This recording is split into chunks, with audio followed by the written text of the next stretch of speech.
Okay, yung gusto mong kulay para siyang milky ash. Milky Yes ash po. blonde. Okay.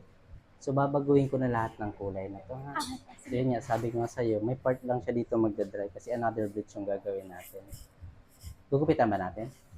Um, O, check ko na lang mamaya. check mo na lang. Okay, Pero sige. gusto ko sana may bangs. Okay. May onte. 13 bangs. Kunin ko na, Mm. dagdagan ko na lang dito sa side. Sige po, kayo po Kasi ba? ito parang mga naputol na lang ito. Hindi ako nagupit. Ay, ikaw lang ba? Okay, sige. Ayusin ko na lang mamaya. Yes, please Taga po. dito lang kayo? Hindi po, taga North Caloocan. Okay. Sinirefer kayo ng client ko. Nirefer po kami ng papa ko.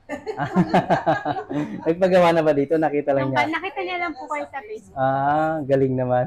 Siya pa Siya nagsabi. nagsabi. Okay, sige. Pa-prefer ko lang ha. Thank Okay, you. thank you po. Ganda. Sino ka mukhang artista? Artista to. Ito na yung milky ash blonde. Kanina nagulat ka, no? Dark Opo, na kala ko buhok mo. dark na dark. Pero Yan. ang ganda po. Sakto lang sa skin tone mo. And then ito, every time na pinapaliguan mo, nagla-light siya. Nagkukulot ka ba ng buhok? Minsan po. Pwede mo siyang kulot. Pwede po. Mas maganda ito pag kinukulot. Hindi ko lang siya kinulot ngayon kasi nakakeratin tayo. Opo. Save ka.